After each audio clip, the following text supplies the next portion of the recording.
এখন আর কি করবো?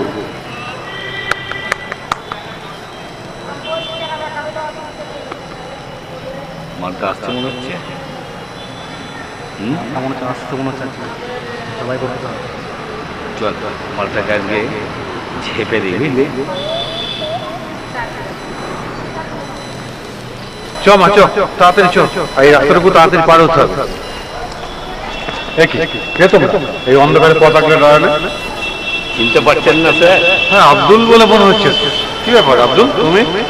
বলছিলাম স্যার, এত রাতে কোথায় গেছিলেন আপনার এই সুন্দরী মেয়েকে নিয়ে? শোনো, রাস্তা দিয়ে হাঁটছি, রাত আর দিন বলে কিছু নেই, এটা অরাজকতা আসে না এখন। ছাড়ো পথ ছাড়ো। কি চাও তোমরা?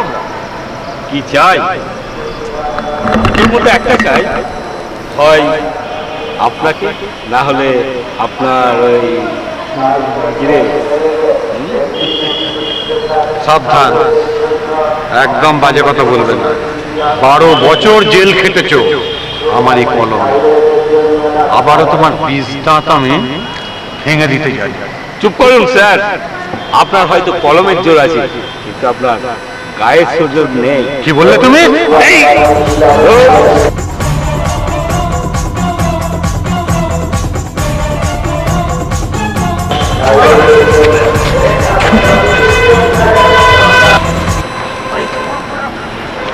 কিন্তু পুলিশকেও তো দেখছি না।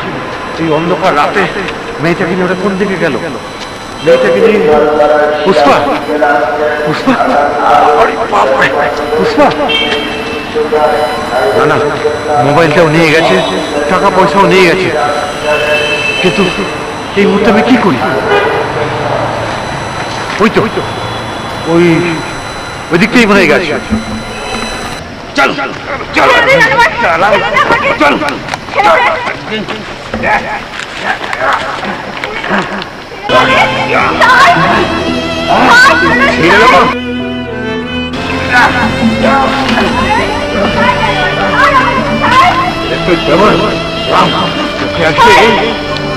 বাবা আমাকে 12 বছর জেল দিয়েছিল। ছেড়ে দেবো?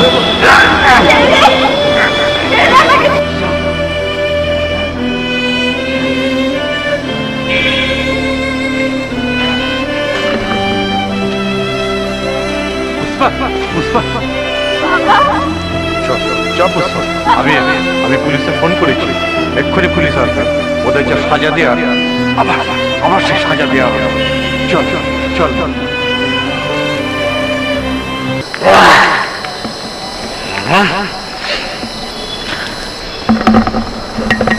প্রতিশোধ আজকে আমি নিয়েছি। আমাকে 12 বছর জেল দিয়েছিস না?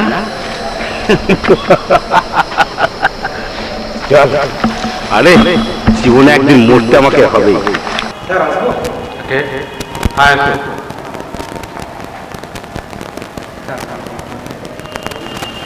কি বলছো তুমি? তুমি ক্ষমার কথা বলছো, আমি জানি, কিন্তু এখন তুমি এসেছো কেন? শুনেছি, আমি শুনেছি তোমার মায়ের গলব্লাডার স্টোন হয়েছে। এটা আমি শুনেছি। আমায় কি করতে হবে? আমি হেল্প করবো মানে কি করতে হবে? মায়ের অপারেশন দেখো সুজন, আমি সৌদা হওয়ার পরে আমাকে এত বড় ক্ষতি হবে আমি আইন দিয়ে আব্দুলকে আশ্বাস দিতে পারব। আব্দুল সেদিন অপরাধী ছিল বলেই কিন্তু সে যে আমার কাছে এইভাবে বদলা নেবে সেদিন আমার কোনো দোষ নেই স্যার, সমস্ত দোষ হচ্ছে আপনাদের। আমার কোনো দোষ নেই, মুহূর্তে আমি স্যার কিছুই নেই। আমি জানি তুমি দোষ করেনি, আব্দুল করেছে। সেই জন্যই আমি সরকার করতে চাই তোমার মায়ের সমস্ত অপারেশন যা কিছু ডাক্তারের দায়িত্ব আমার। তোমাকে একটা কাজ করতে হবে। বলুন স্যার। যে কোনো কাজে আব্দুলকে ভাষা আমি চাই আব্দুলের আগামী জীবন ওই জেলের মধ্যে মুড়িয়ে পুঁচে শেষ হয়ে যাবে। পারবে? আমি যা বলেন তাই করবো স্যার। আপনি যা পারবে তুমি সহযোগিতা করতে? শুধু আমার মাকে বাঁচানো স্যার। শুধু মাকেও না, তোমাকে আরো একটা দায়িত্ব আমি দেবো, বলুন স্যার। যদি তুমি আমার এই কাজ করতে পারো। কিছু একটা রিভলভার, গাঁজা, এই একটা জিনিস নিয়ে তুমি আপনাদের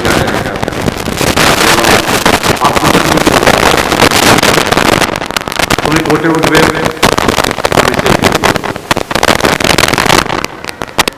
কোর্টে তুমি সাক্ষ্য দেবে যে এই সমস্ত আপনাদের।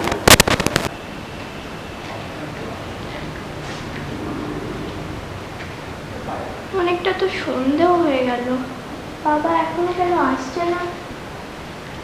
এত দেরি তো বাবা করে না। তবে কি রাস্তায় কিছু বিপদ হলো? খুব চিন্তাও তো হচ্ছে। এতদিনে জানিস না, একটা কাজের মতো কাজ হয়েছে। ওই আব্দুলটা সারা জীবন জেলের মধ্যে মরবে। আজ আমার অন্তত শান্তি হয়েছে, কিন্তু এত দেরি হয়ে যাচ্ছে। সুজন তো এখন সুজনের আসার কথা তো আমার কিছু নেই। তাহলে কোনো বিপদ? ও হ্যাঁ হ্যাঁ, এসো এসো সুজন, এসো এসো এসো। না তুই এখানে বস বস বস। কনগ্রাচুলেশন সুজন।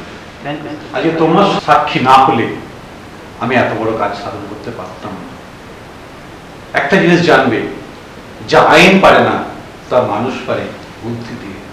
সব মানুষ যদি একসাথে প্রতিবাদ করে, আমাদের সমাজটা অনেক শান্তি পাবে, অনেক শান্তভাবে চলতে পারে। তোমার মতো শিক্ষিত ছেলে, তোমার মতো সৎ ছেলে আজ আমাদের অভাব। আমি তোমাকে বলেছিলাম সব থেকে বড় উপহার আমি তোমাকে দেব। তোমার মা সুস্থ, তোমার মা আসতে পারলে আসবে, ভালো হতো।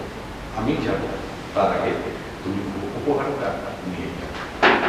আয় আয়, এই উপহার তুমি তোমার করে দিলাম। জানি না স্যার, আপনার মেয়ে যোগ্যতা নাকি আমি জানি না, তা আপনাদের আশীর্বাদ পাই না। না না নাও, বস বস বস বস।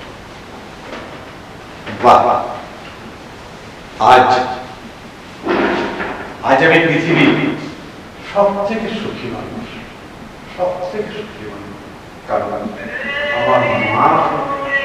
আমার মা সুখী হয়েছে, আর তোমার মতো একটা শিক্ষিত ছেলে, যারা এই সমাজটাকে নতুন ভাবে করতে শিখেছে, যারা অন্যের প্রতিবাদ করতে শিখেছে, আজকে সে হয়েছে আমার একজন।